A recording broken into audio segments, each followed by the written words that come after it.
I've known Aaron a long time. Aaron was a good kid. I liked Aaron a lot. That's why I was shocked when I heard this. I'm like, I know he was living out far in his trailer house, is what he told me, with his girl. They just started dating last summer. They must have gotten pregnant as soon as they started dating, because they had a kid. He was only 21 years old, but he was running around with a kid. You see that kind of person Aaron was. Just always dressed up in his big clothes, like in Tommy Hilfiger, Polo, Gucci. At the time I knew him, he was just a young kid trying to, he just wanted to fit in, acting tough, acting cool. But you could get in his face about it, and he would back down, like he was just some kind of scared kid. Russell was just so sweet.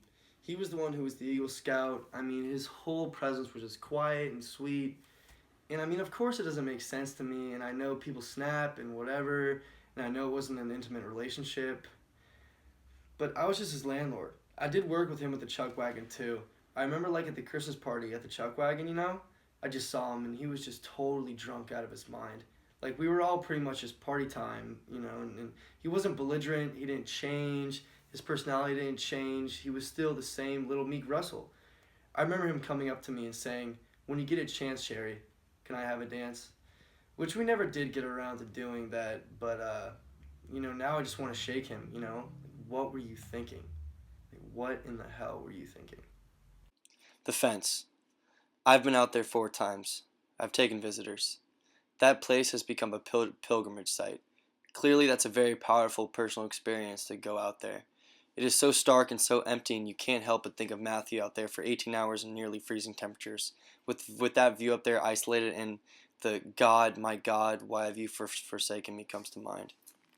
Phil Labrie, a friend of Matthew's, took us to the fence this morning. I broke down the minute I touched it. I feel such a strong kinship with this young man. On the way back, I made sure that no one saw me crying. Greg was crying on the way back. I felt the same way. I have an interview this afternoon with Aaron Creeples. He's the boy who found Matthew out there at the fence. Well, I took off on my bicycle about 5 p.m. on Wednesday from my dorm. I just kind of felt like going for a ride, so I went up to the top of Cactus Canyon, and I'm not super familiar with that area. So on my way back down, I didn't know where I was going. I was just sort of picking the way to go, which now it makes me think that God wanted me to find him because there's no way that I was going to go that way. So I was in some deep ass sand, and I wanted to turn around, but for some reason I kept going. And I went along, and there was this rock, and on the ground, and I just drilled it. I went over the handlebars and ended up on the ground. So I got up, and I was just kind of dusting myself off, and I was looking around. I noticed something, which ended up to be Matt, and he was just laying there by a fence, and I just thought it was a scarecrow. I was like, Halloween's coming up, thought it was a Halloween gag, so I didn't think much of it. So I got my bike, walked it around the fence that was there. It was a buck type fence, and got closer to him, and I noticed his hair, and that was a major key to me noticing it was a human being, was his hair. Because I just thought it was a dummy. Seriously, I noticed.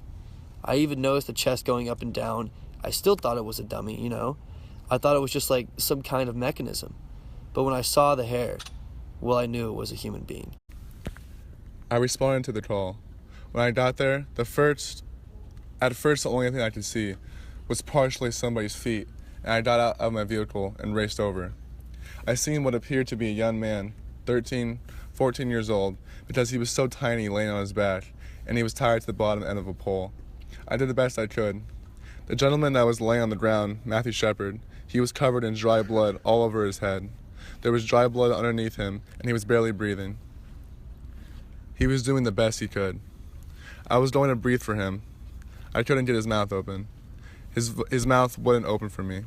He was covered in, like I said, partially dry blood and blood all over his head. The only place that he did not have blood on him was on his face. What appeared to be where he had been crying down his face. His head was distorted. It did not look normal. He looked as if he had real harsh head wounds. I was working the emergency room the night Matthew Shepard was brought in. I don't think that any of us can remember seeing a patient in that condition for a long time. Those of us who've worked in a big city hospitals have seen this. But have some people there who've not worked in big city hospitals, it's not something you expect here. And you expect this kind of injuries to come from a car going down a hill at 80 miles an hour. You expect to see gross injuries from something like that, this horrendous, terrible things, but you don't expect to see that from something doing this from another person. The ambulance report said it was a beating, so we knew. I mean, there was nothing I could do. If there was anything I could have done, I would have done it, but there was nothing. You know, he was laying on the ground and I was shaking. I was saying, wake up, hello. You know, he didn't flinch. He didn't move. He didn't anything. He was tied to the fence. His hands were thumbs out in what we call a toughing position, the way we handcuff people. He was bound with a real thin white rope. It went out around the bottom of the pole, about 4 inches up off the ground. His shoes were missing. He was tied extremely tight. So I used my boot knife and tried to slip it between the rope and his wrist. I had to be extremely careful not to harm Matthew any further. Your first thought is, well, certainly you'd like to think that somebody from out of town that comes through and beats somebody. I mean, things like this happen, you know, shit happens, and it happens in Laramie, but if there's somebody who has beaten repeatedly, certainly this is something that offends us. I think that's a good word. It offends us. He was bound so tight. I finally got the knife through there. I'm sorry. We rolled him over to his left side. When we did that, he quit breathing. Immediately, I put him back on his back, and that was just enough of an adjustment. It gave me enough room to cut him free there. I've seen the EMS unit try and get the location. Once the ambulance got there, we put a neck collar on him, placed him on a backboard, and scooted him through underneath the fence. Then Rob drove the ambulance to Ivanson Hospital's emergency room. Now the strange thing is, 20 minutes before Matthew came in, Aaron McKinley was brought in by his girlfriend. Now I guess he had gotten into a fight later on that night back in town, so I'm working on Aaron and the ambulance comes in with Matthew. Now at this point, I don't know that there's a connection at all. So I tell Aaron to wait and I go in to treat Matthew, so there's Aaron in one room of the ER and Matthew in another room 2 doors down. Now, as soon as we see Matthew, it was obvious that his care was beyond our capabilities. So the neurosurgeon at Purdue Valley Hospital in Fort Collins, Colorado, he was on the road, and in an hour and 15 minutes, I think. They showed me a picture. Days later, I saw a picture of Matthew. I would have never recognized him. Then 2 days later, I found out the connection, and I was very struck. There were 2 kids. They were both my patients, and they were 2 kids. I took care of both of them, of both of their bodies. And for a brief moment, I wondered if this is how God feels when he looks down at us. How we are all his kids, our bodies, our souls. And I felt a great deal of compassion for both of them. Well, the news reports started trickling out on Thursday, but no names were mentioned. The brutality of the crime was not mentioned. All that was mentioned was that there was a man, Laramie man, found beaten out on the prairie, basically. Later on in the evening, they mentioned his name. It was like, that's not the Matthew Shepard I know. That's not my student.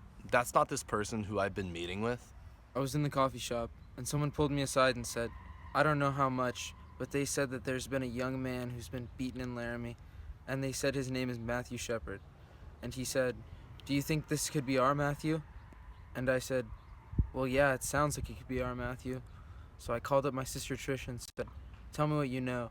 And I'm just like, I need to know anything you know because I don't know anything. So I'm talking to my sister on the phone, and that's when the whole story came up. On Channel 5 News, it was just ba-boom. And the news reports kept rolling in.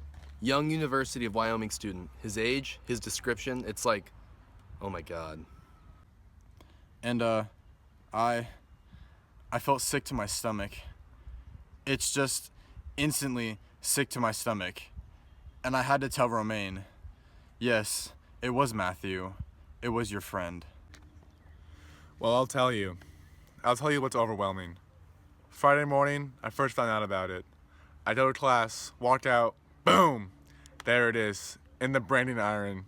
So immediately I drive to the nearest newsstand, buy a Laramie boomerang because I want more details. Buy that, go home.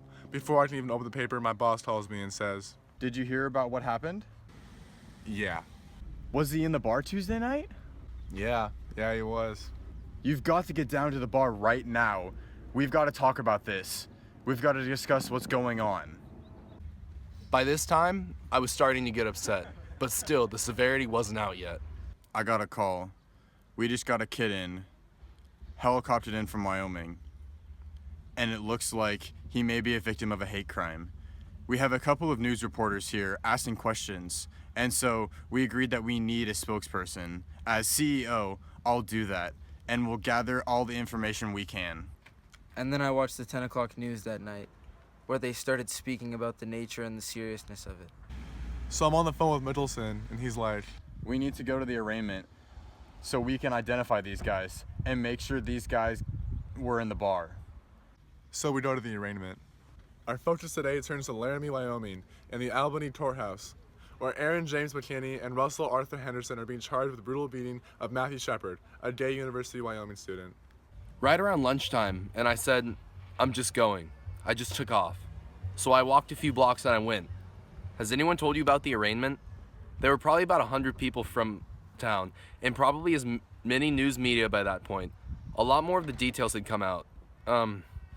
The fact that the perpetrators were the kids themselves, local kids, that everyone who's from here has some relationship to, and what everyone was really, I think, waiting on pins and needles for what would happen when the perpetrators walked in. And what happened? There's 200 people in a room at this point. They walked in their complete orange jumpsuits and their shackles, and you could have heard a pin drop. It was incredibly solemn. I mean, lots of people were teary at that point. Then the judge came in and did a reading.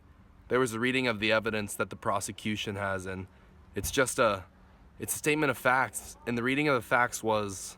The essential facts are that the defendants, Aaron James McKinney and Russell Arthur Henderson, met Matthew Shepard at the Fireside Bar, and after Mr. Shepard confided he was gay, the subjects deceived Mr. Shepard into leaving with him in their vehicle to a remote area. Upon arrival at said area, both subjects tied their victim to a buck fence, robbed him, tortured him, and beat him. Both defendants were later contacted by police officers of the Laramie Police Department, who observed inside the cab of the pickup a credit card and a pair of black patent leather shoes belonging to the victim, Matthew Shepard. I don't think there was any person who was in that courtroom that wasn't crying at the end of it. I mean, it lasted 5 minutes, but it kept on getting more and more horrific, ending with... Said defendants left the victim begging for his life.